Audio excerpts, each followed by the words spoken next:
So what was the worst thing? Like what made you say, I need some help? 16 months I was asking that question. What is the point? I don't understand this life. Definitely suicidal. It wouldn't be so much as an intent, but every day I would be like, let me just get into a car accident and just take me out. And I'm like, this is not okay. Like, I'm not supposed to operate like this. What's wrong?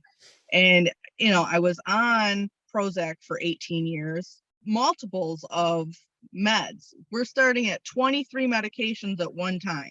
When you came into me, you were on 23 meds? Yes. They'll be like, well, this one only offers so much in this spectrum. So we're going to do a titrate of Prozac to an equivalent of Cymbalta, or, like they had tweaked my shit so much.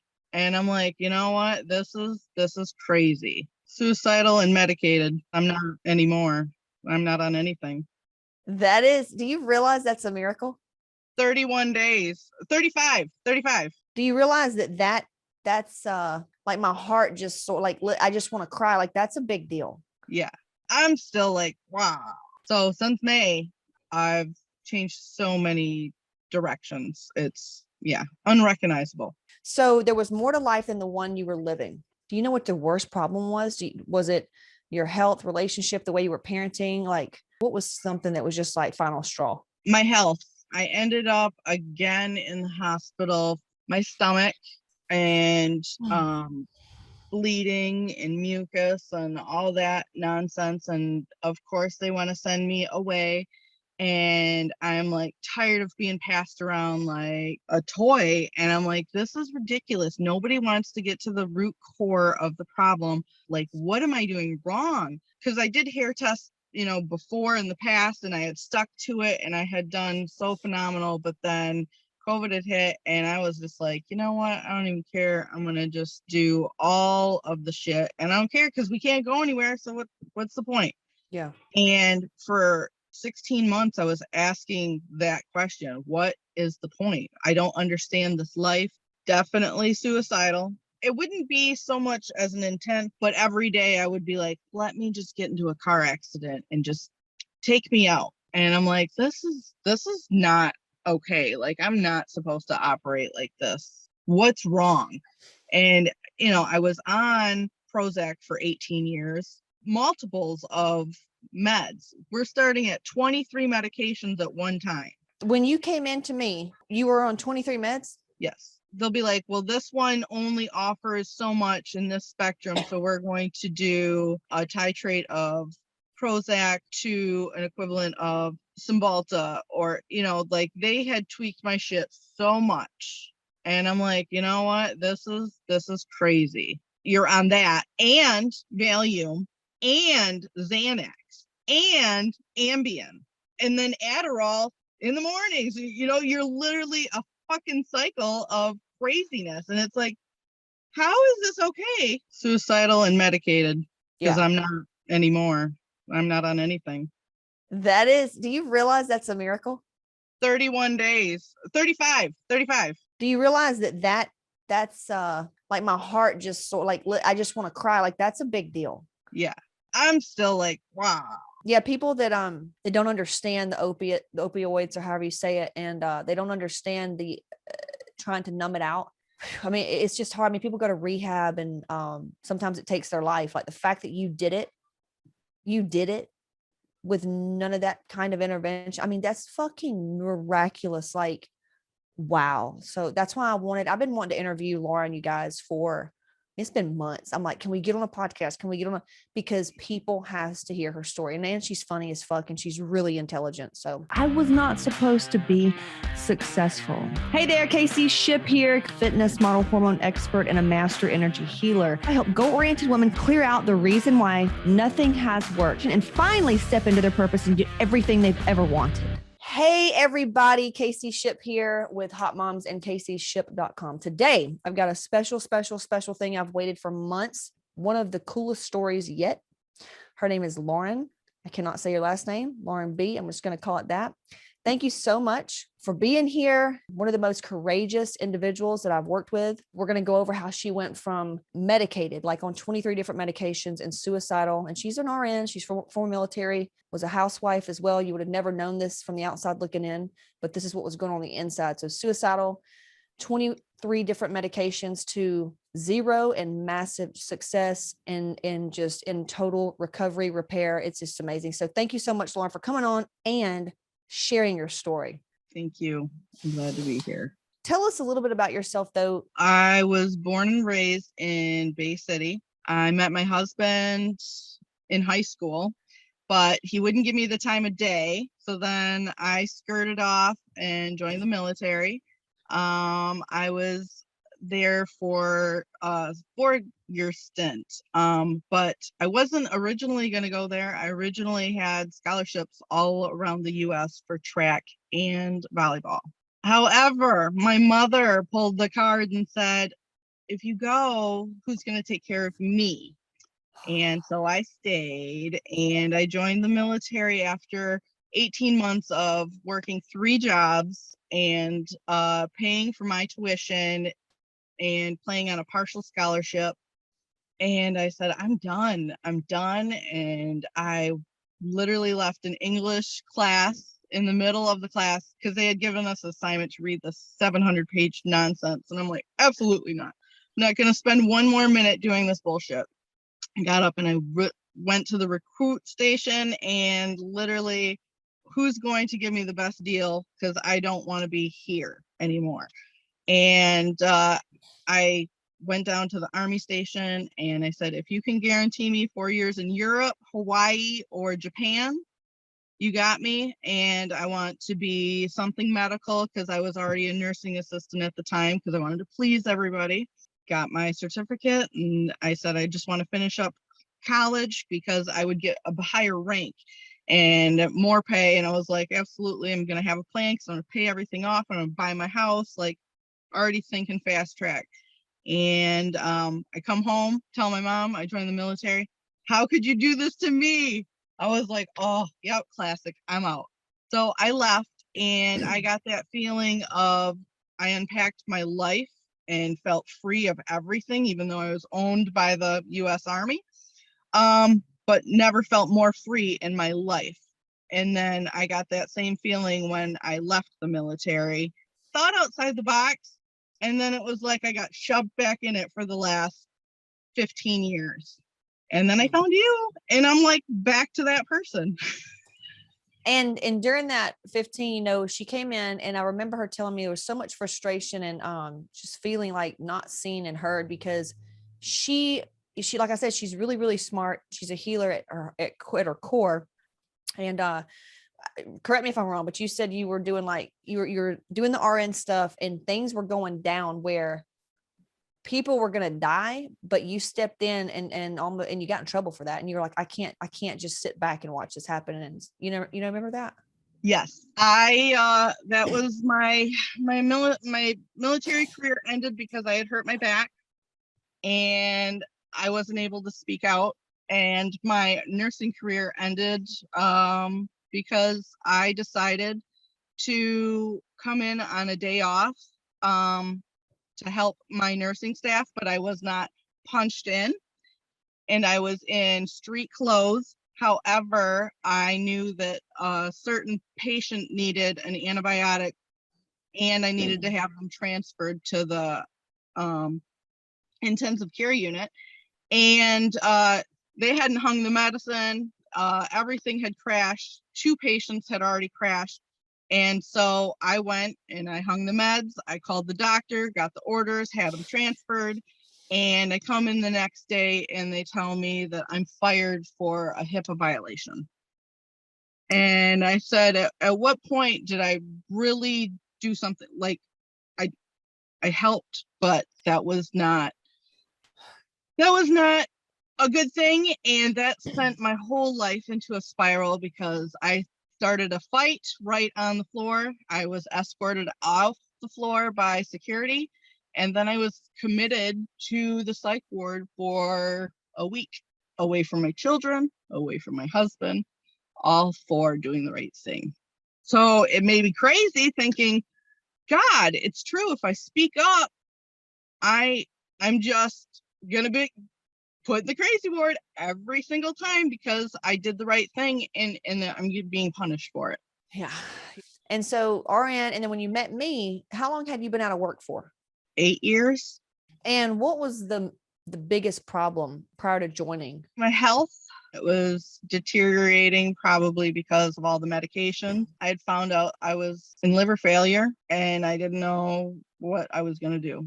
I was literally shocked with that because I've always dealt with my stomach, and for them to come around and say your liver's enlarged and you're testing at 450. And I started to take a really good look and be like, all right, there's something wrong. There's something I need to do differently. I don't know what. And it was, I asked that question, and you came up, and I'm like, all right.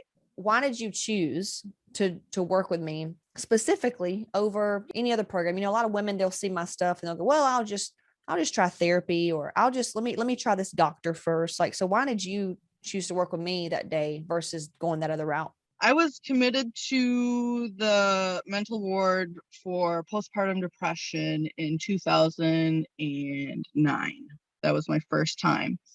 And in order to make it out safely, they make you do therapy. So I started therapy, and I did that, and I did it for a long time, probably up until COVID. And that would be intermittent. I would do therapy, and I'm like, this talk therapy is for this makes no sense. It just don't. Like, okay, it's stupid. Dude, I don't know what you want me to say. Like, I ain't got shit to talk about. Like, it's done. I don't know. We keep rehashing the same shit. So that wasn't working. And I'm like, this is so whatever. And then they're like, okay. So after I lose my job, they're like, we're going to try dialectical behavior therapy, and you have to come and sit with 8 men that are veterans also, and they're going to talk about their traumas, and you're going to talk about your trauma, and we're going to do this every Friday for 24 months, 2 hours every day. So no matter how much dialectical behavior therapy and talk therapy I had, that wasn't working. And I said, this bitch has got her shit together. She has got a sassy mouth, and it's just like mine. Like, and my mom said I couldn't be successful if I ever talked like that, and I should be ashamed. And I was like, nope, this bitch has got my vibe completely. I don't know if she's got me like catfish, hook, line, and sinker, but I guess I'm sold. I love it. I love it. You're so funny.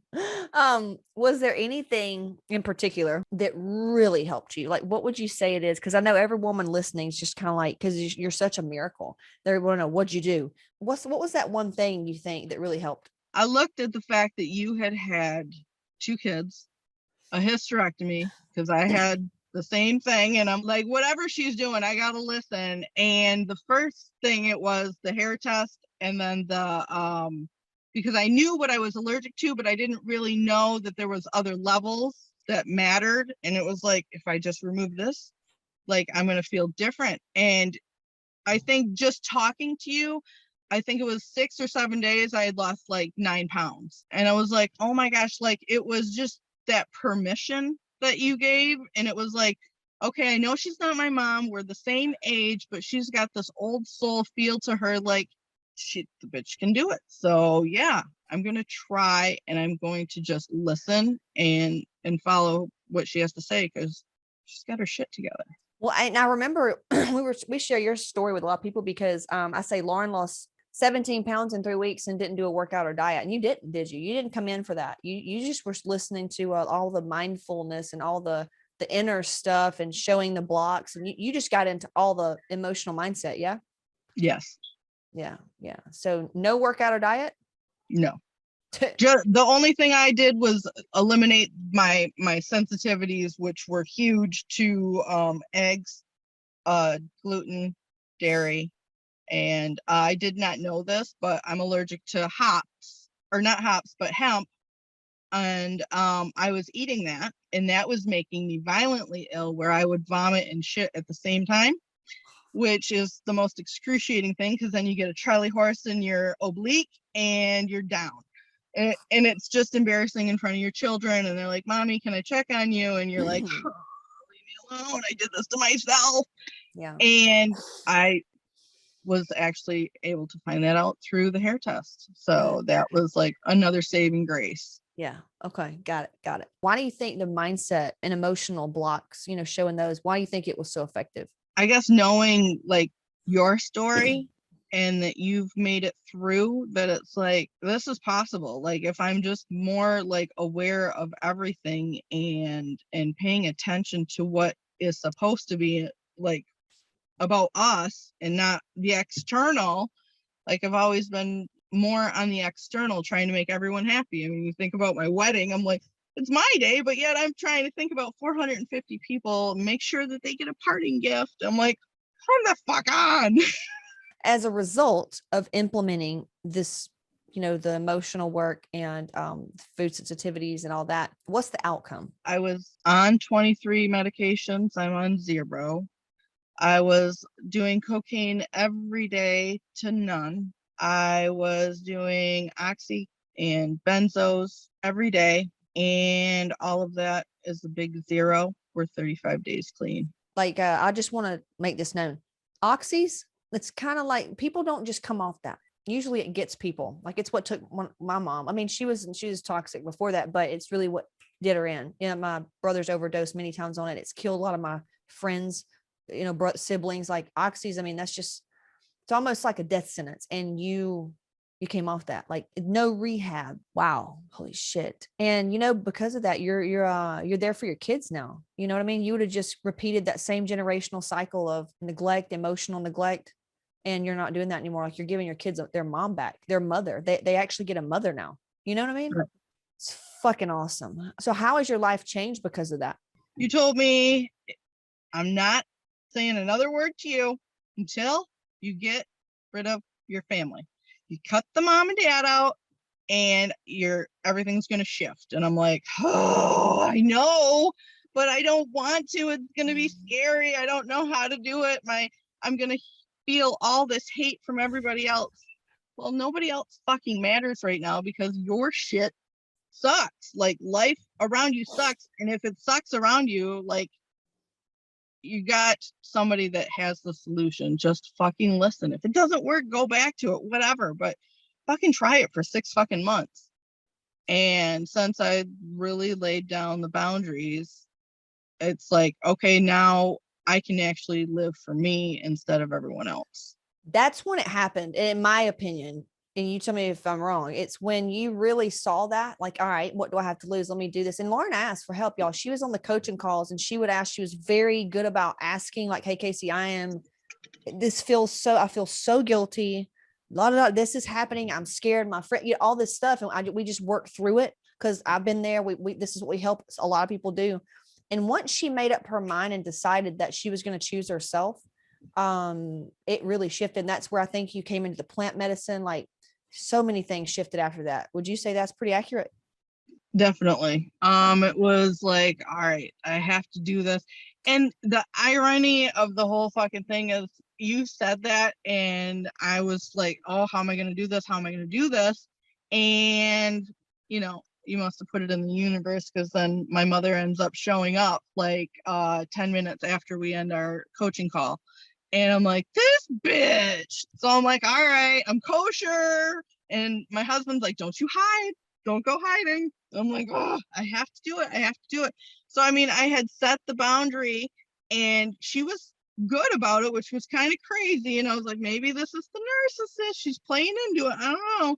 But she's like, I'm going to allow you to go and I'm going to love you from a distance and respect your boundaries. And I'm like, and I'll pray for you. And maybe one day you'll come back or you won't, but you need to do what you got to do. And I'm like, okay, this is cool. We had set that boundary, but then I told you about the friend that decided to pick my child up and take her right over to my mother. And I was like, you've got to be kidding. So since then, we were on rocky terms. And then when I got back from the plant medicine retreat, I ended our communications. I'm like, this is a friendship of convenience, and I'm no longer available for you and your drama. And it's been kind of a hard, because I was like, it was somebody that I got to communicate with, but then I'm like, okay, then it's again on the external. So that has made a huge difference, cutting that off. So it's like, okay, implementing the first thing, doing it again is like, it's a lot faster. Like, I could have drugged this friendship on and been like, yeah, I'll keep doing it and trying. But I was like, I don't have time for that. Like, my vibration is not there anymore. And that's what's cool is I'm telling y'all, this has been 6-7 months. It took me, y'all, it's taken me years to do what Lauren has done in 7 months. I'm telling you, I mean, it's incredible. Wow. So you'll she's still just calibrating, and it's just going to continue to get better and better. Will there be hard times? Yeah, but she's done the biggest. What she's done has been some of the biggest work. So that's awesome. Where do you think you would be, Lauren, if you did not click on the ad and book the call and enroll? Either dead or doing the same thing. I think it was what made the difference is I was supposed to get a call with Jennifer, and I was pissed. I was like, no, I want the raw bitch Casey. I want her. And if I don't get her, then I'm not joining. Kept on saying I want her, and then poor Jen got sick. Casey. Good job, Lauren. Good job, Lauren. It was like, okay, maybe what she's been saying in her little clips is true, because I think I had probably like peeked in for about 3 weeks before I had actually clicked the call, make the call. And I was like, just watching little glimpses of things here and there. And I'm like, okay, so I could really put this shit into the universe and really make it work for me in a good way. I love it. Anybody watching this, don't try to do that. Cause if you get a call on me, there won't be any call. I'll be texting you, be like, you want this or not? Here's the link to sign up. Cause I ain't talking to you. Can do it once we get in now. But I love it. If there's anybody watching that's on the fence about booking a call, enrolling, doing this damn thing, what would you say to them? Don't you dare wait another day. Like, it literally is from the time you make the call, 24 hours later, there's a 180-degree shift in your attitude, your mentality, because you actually have Casey and this group that is all supporting. And you don't have that outside of this. You're never going to walk into your neighbor's house or a grocery store and have that support. Nowhere can you go are you going to have that support of Casey or this group of women. Give yourself the best gift, and that's your life back. Like the group, the women, the community, it's not a hype group. It's different. I'd love to hear how you describe it. I would describe it as a very mature, spiritual, feminine, yet masculine, motherly. I can't even describe it, but it's not like you can do it. Yay. And I did this today. It's not like that. It's not like that. How would you describe it? I would say that the group of women that are in this group are the moms that we wanted. They are the moms that we wanted to take care of us. And now we all have each other, and we can be a mom that we wanted to be, that we wanted to have when we were growing up. That's there for everything that you could need emotionally, mentally, and spiritually. Dude, I knew you'd have a great way to put it. That's so true that we wanted. Yeah. Good job on that. And now you're kind of, what she's doing now is, trying to, cause I'm like, you've got to just, when you start a podcast, cause she's fucking hilarious. You could just hear like her, just how she is. I just think she would help so many women just talking, but you are finding more and more of like what you want to do, who you are, like your purpose work, right? You're looking into like some ways to step into that. You're closer. Yeah. Than you were. Yes, I'm closer. I'm thinking actually, because I've been so clean with being able to get off of the pills and the coke, and not have I have mushrooms and ketamine to do like other trips, but I don't even have the urge. I'm like pretty much there. Like, I don't need to do any of that. And it's more like, okay, I need some magnesium and I need some calcium because my joints hurt, and I need some collagen. Like, what in the actual fuck? Who is this girl and where has she been? Like, I don't know. And I joined a gym. Like, oh yeah, gym in 20 fucking years. Like, are you kidding me? Dude, that's So, right. And what's your yeah. husband like? Tell me about that. Like, how's your relationship? How's that going? Because all this stuff. What's he say about hot moms? He's like, well, you're out of your shell. He's like, I don't know. He's like, now that you're actually talking and you're actually more vibrant. Yeah. I love it. I love it. I love it. Well, cool. We're excited, man. We're excited. We're excited. We're excited to see what you do. But yeah, man, she'll be in here. She's in the group. And if you want to reach out to her, because sometimes there may be shame and you may not feel like comfortable talking to certain people. So if you're okay with that, Lauren. Yeah, I mean, especially if there's anybody that is dealing with any addictions, because I weaned off everything, and I implemented your 5-HTP recommendation and the SAMe like a month before I started to wean off of the Prozac heavy on board, and then I followed through as I weaned off, and that's been what I've been on. And I honestly have to say that helped immensely. Some people, they're like, because we've helped a lot of people come off SSRIs, but I don't just say, don't come in and expect to get straight into that. You have to do the energy, the inner work, sitting with your shit. Lauren is really good at that. You can't just come in and take supplements and do that. You have to do this inner work, or else it's not going to be pretty. No, absolutely not. It will not be pretty. And I probably did a good month and a half of your videos before I even started to implement like the 5-HTP, like it was like, okay, but I knew that the shift had happened because I was already wanting to, change things drastically. So yeah, man, I just really appreciate you. I commend you. I love you. Like, holy shit, we got to get your story out there. Appreciate you. Listen, if anybody wants to hit her up, her name is, will you say how to find Lauren Beamlander. Okay, let me spell that for y'all. And it's just regular Lauren, Lauren, Beamlander, Behmlander. Because some people are going to listen to this on a podcast, Right. She's in Hotmomz if you want to work. So thank you so much, Lauren. And we will talk to you on a coaching call. All right. Thank you so much. I love you. Take care. You too. Talk to you soon. This is it. I've got a free training, CaseyShip.com/register. Be sure to grab that and then join my free Facebook group and just reach out. Struggle is not required. So hit me up, CaseyShip.com/register. Talk to you soon.